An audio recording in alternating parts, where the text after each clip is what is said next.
et bienvenue dans cette nouvelle newsletter, la 23e, qui s'appelle « Tout change mais rien ne change ». Car c'est un peu le fil conducteur de nos rubriques et de nos vies. En ce moment, on a trouvé le titre en 1 minute 30, c'est vous dire. Premièrement parce qu'il n'y a que 3 rubriques au lieu de 4. Suzanne fait une petite pause et reviendra bientôt. Ensuite, sur nos rubriques, je me penche sur les rumeurs autour de l'obsolescence, voire la mort du streaming, tandis que Clara explore les évolutions social médias de ces 10 dernières années. Et la pépite partagée dans Entendu en live s'inscrit dans le droit fil des injonctions habituelles faites aux artistes. Je lève les yeux au ciel. Le prochain live A&M aura lieu vendredi 27 mars à midi et on parlera streaming. Bref, tout a changé, mais rien ne change. J'oubliais, un grand merci, vraiment merci aux personnes ayant commencé à suivre la formation e-learning, mettre en place une stratégie direct to fan, anti-dispersion et anti-panique. Franchement, les retours m'ont fait trop plaisir, m'ont trop touchée, donc vraiment, merci beaucoup. Une info importante pour celles d'entre vous qui hésiteraient encore, le tarif de lancement à 50 € s'arrête au 31 mars. Il va passer à 100 € le 1er avril, pas une blague, avant d'augmenter ensuite par palier, et je vous tiendrai bien sûr au courant, mais je vous remets le lien pour profiter à 50 € avant le 31 mars au soir. Bonne lecture, écoute et à tout de suite pour l'édito et à très vite.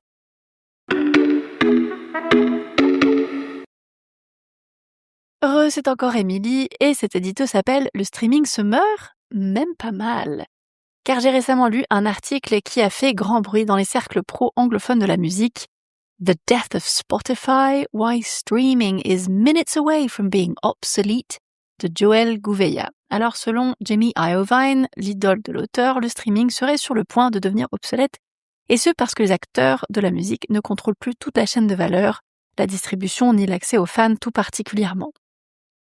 Qui plus est, le modèle économique de la musique enregistrée est désormais modelé sur celui de la tech, des acteurs exogènes, mondialisés et financiarisés pour lesquels la musique n'est qu'un produit d'appel. En filigrane se dessine le pacte faustien passé par les majors. Pour survivre, elles ont choisi de négocier avec la tech et se sont ainsi rendues complices de la destruction de la valeur de la musique et contribué à leur future obsolescence. Car en cautionnant les règles changeantes et opaques de ce nouveau terrain de jeu considéré comme un relais de croissance pour rester dans la course des parts de marché et satisfaire leurs actionnaires, elles ont accéléré l'inféodation de la musique à la tech et rendu l'économie de nos projets vulnérables au relèvement des seuils minimums de monétisation et de visibilité et contre lesquels nous n'avons peu ou pas de levier ni recours. Je partage depuis longtemps tous ces constats, CF mes éditos successifs, et il faut reconnaître le profond impact que l'adoption massive du streaming a eu sur le modèle économique de la musique enregistrée. Aujourd'hui, la valeur d'un stream varie selon tant de paramètres qu'il est devenu bien difficile de faire des projections fiables de revenus et de rentabilité. À l'inverse, des montants minimums d'investissement requis avant d'avoir de sérieuses chances d'émerger, qui, eux, ces montants ne cessent de croître. Qui plus est, la loyauté des fans s'est déplacée avec leurs dépenses, c'est-à-dire qu'elles sont passées de l'artiste, soutenu par un achat spécifique et intentionnel de son EP ou album, à une plateforme de streaming qui, contre un forfait mensuel, donne accès à un buffet musical infini au degré inégalable d'hyper-personnalisation. La place croissante des algorithmes de recommandation a donc saturé l'espace et enfermé l'écoute et la découverte de musique dans des schémas prédictifs, la quantité noyant la qualité et les écoutes passives prenant le pas sur les écoutes actives. Résultat, une course au stream et au volume n'est pas à armes égales. Mais le streaming se meurt-il vraiment et devrions-nous nous en alarmer ? Eh bien, cela dépend, car la filière musique est scindée en 2 groupes très différents, l'industrie et l'artisanat. Les acteurs industriels sont des multinationales cotées en bourse. Elles sont diversifiées, financiarisées, mondialisées, et leur valeur est indexée sur leur part de marché et le cours de leurs actions, et elles se disputent le contrôle de toute la chaîne de valeur de notre attention. Au sein de cette catégorie, les acteurs venant de la musique, les majors, incarnant d'ailleurs historiquement ce qu'on appelle encore l'industrie musicale, utilisent leurs immenses catalogues déjà amortis et grosses parts de marché comme levier de négociation avec les acteurs de la tech, négociant ainsi des conditions de rémunération plus favorables en streaming que la moyenne, ainsi que des licences avec des acteurs d'IA générative. De l'autre côté, il y a les artisanes de la musique, les artistes et labels indépendants qui jouent un rôle prépondérant dans le financement, autofinancement souvent, de la création et l'émergence des artistes de demain. Leur écosystème est construit sur le terrain, développé à échelle humaine autour d'un modèle économique centré sur la musique et aujourd'hui fortement malmené. Ces artisans et artisanes investissent sur fonds propres et souvent à perte, sans la sécurité d'un volume de catalogue qui, plus est déjà amorti, qui leur permettrait de jouer dans la même cour que les grands du streaming. Alors les spéculations sur l'avenir du streaming ne revêtent donc pas les mêmes enjeux selon que l'on soit artisan, artisane ou industriel de la musique, mais posent néanmoins une question fondamentale: comment repenser le modèle économique de la musique enregistrée pour qu'il soit aussi viable à petite échelle? Quelques pistes qui ne vous étonneront pas beaucoup si vous me lisez depuis longtemps.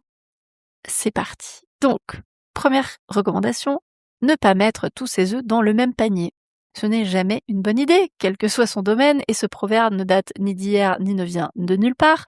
Mais si l'obsolescence du streaming, du moins sa rumeur, peut contribuer à accélérer la fin de notre ensorcellement collectif et de notre obsession pour les statistiques du streaming et les placements en playlist comme seul indicateur de valeur des artistes, alors tant mieux, enfin. Deuxième recommandation, le streaming ne peut pas être une fin en soi. Ça n'a d'ailleurs aucun sens. Alors, je ne dis pas qu'il faille nécessairement enlever ces catalogues des plateformes de streaming comme on commençait à le faire ou l'envisager un nombre croissant d'artistes et de labels indépendants.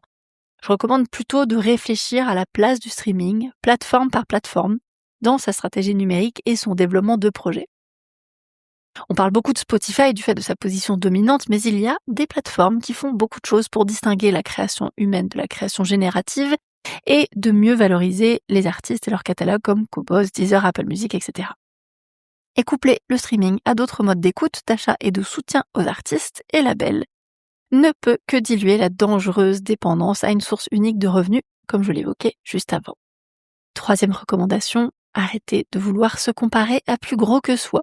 Je citais déjà ce bon vieux Jean de La Fontaine et sa fable La grenouille et le bœuf dans mon édito Comparaison n'est pas raison en juillet dernier. Si on arrête de se comparer en tant qu'artisan à des industriels, on peut récupérer des points de vie déjà, et puis commencer à définir des objectifs qui font sens et mettre en place les stratégies pertinentes et adaptées qui en découlent. Quatrième recommandation, redimensionner son modèle économique à échelle humaine. La course au toujours plus est un leurre et ne pourra structurellement jamais tourner à l'avantage des artisans artisanes de la musique qui oublient un autre terrain de jeu pourtant fertile et durable qui leur correspondrait beaucoup mieux, celui des relations humaines et organiques. Mettre en place des stratégies direct to fan qui partent de l'artiste et respectent ses fans demande une écoute humble et attentive et l'envie de créer du lien humain, justement, la base pour les artisans, artisanes de la musique, contrairement aux industriels qui ne cessent de le convoiter ce terrain de jeu sans pour autant parvenir à le maîtriser, même avec des acquisitions stratégiques, j'en parlais dans mon édito Direct to Fan D2F Forever, car il leur manque l'envie et la patience de travailler à petite échelle. Et enfin, très court, dernière et cinquième recommandation, faire des choix qui nous ressemblent. Eh bien, plus on est aligné, plus on tient la distance dans la durée. Comme ça, même si le streaming se meurt un jour, on aura même pas mal et ce ne sera pas plus mal. Les tips de Clara. Clara, c'est moi. Vous l'avez sûrement vu passer sur Instagram et un peu sur TikTok. Depuis le début de l'année, 2016 is the new 2026. Pour cette trend, on a vu ressurgir des photos pixelisées avec des filtres qu'on avait oubliés, #Rio de Janeiro, des rouges à lèvres mat, des colliers aux couleurs néon et des cups Starbucks. De quoi raviver des souvenirs oubliés. Selon TikTok, le nombre de recherches comportant le mot 2016 a augmenté de 453% en une semaine. Et si l'esthétique visuelle a été célébrée, sa musique aussi. Le nombre de playlists créées comportant l'année 2016 dans son titre a augmenté de 71% sur Spotify. Mais pourquoi, me direz-vous? L'explication la plus simple et la plus rationnelle, c'est que parce que 2026 nous épuise déjà. Et il y a de quoi.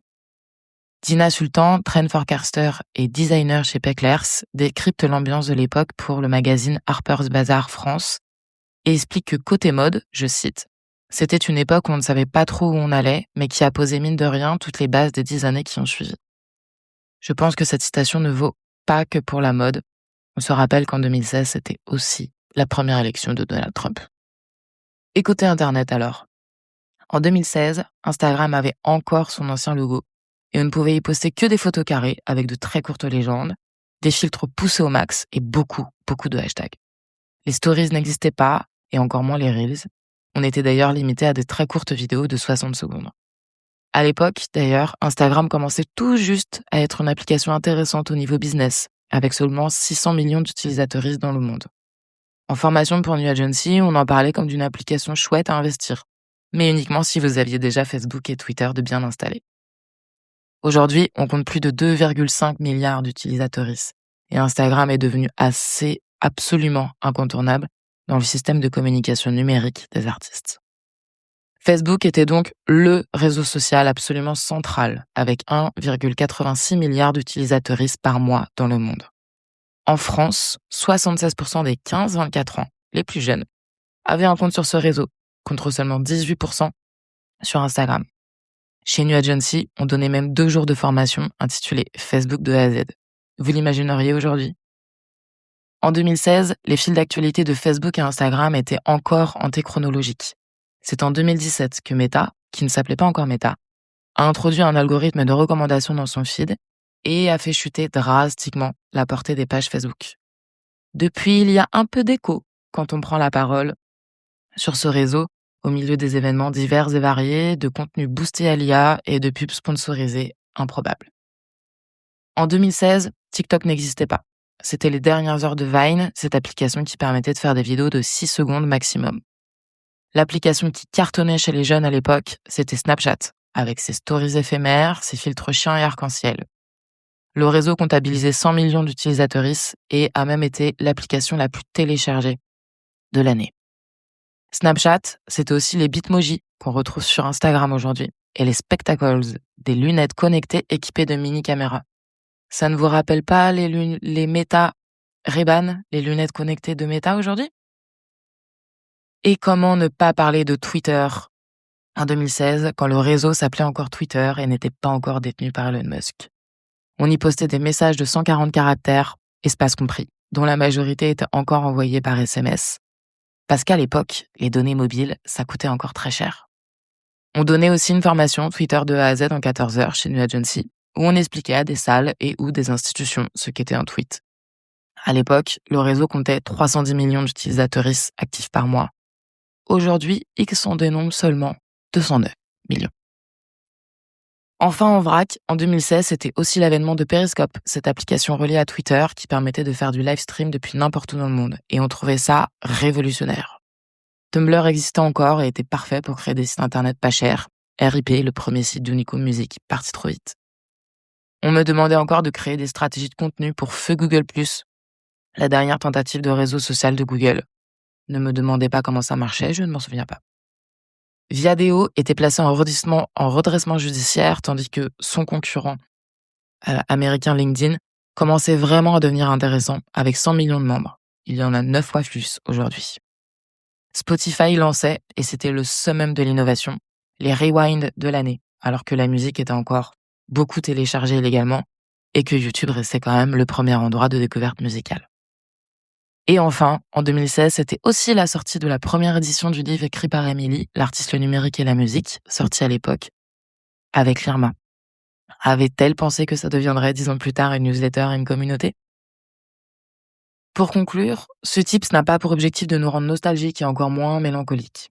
Mais ce sur quoi on pourra s'attarder avec cette petite rétrospective, c'est l'évolution extrêmement rapide du paysage Internet et des réseaux sociaux en seulement 10 ans. Ce qu'il faut retenir, c'est que la mode est faite pour être dépassée. Et qu'il ne faut donc pas mettre tous ses œufs dans le même panier et ne pas surinvestir un outil. En 2016, Facebook et Twitter étaient les réseaux prédominants et Instagram c'était pour le fun. On prédisait la mort de la newsletter en 2016, qui était jugée has-been par rapport aux réseaux sociaux. Et que dire des sites internet? Ce qui n'a pas changé depuis 10 ans et ce qui n'a pas l'air de bouger, c'est que le moteur de recherche Google reste le premier site le plus consulté au monde, même 10 ans plus tard. Le nombre de sites internet en ligne n'a pas baissé et la newsletter est revenue dans les bonnes grâces. Vous êtes d'ailleurs abonné à celle-ci. Finalement, les canaux de communication les plus anciens, les outils qui nous appartiennent, sont aussi les plus robustes dans la durée.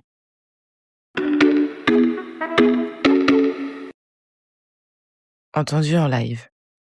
J'ai l'impression que si je ne publie pas sur Instagram, je n'investis pas dans ma carrière. Sans préambule aucun, car elle n'en a pas besoin, c'est cette phrase prononcée par une abonnée lors d'un live mensuel qu'on a choisi. Car elle est tellement représentative de la pression qu'on met aux artistes collectivement et que les artistes se mettent elles-mêmes. Cette pression est hyper forte, mais un coup ce sera Instagram, l'autre Spotify, le suivant TikTok. Il y a des modes qui passent, encore une fois, tandis que la pression, elle, reste. C'est aussi très symptomatique d'une industrie qui cherche à trouver une solution unique, une plateforme unique, à des réalités foncièrement très différentes. Une autre abonnée a d'ailleurs répondu: à partir du moment où tu continues de développer ton projet, tu investis en toi-même. Car mettre à distance les outils, les remettre à leur place, pour se focaliser sur ce qui fait sens pour soi, c'est investir pleinement dans sa carrière. Merci d'avoir écouté cet épisode, on se retrouve le 1er du mois prochain. Si cela vous a plu, n'hésitez pas à vous abonner et laisser un commentaire 5 étoiles, vous aiderez toujours plus d'artistes à découvrir ce podcast et développer leur carrière. À très vite.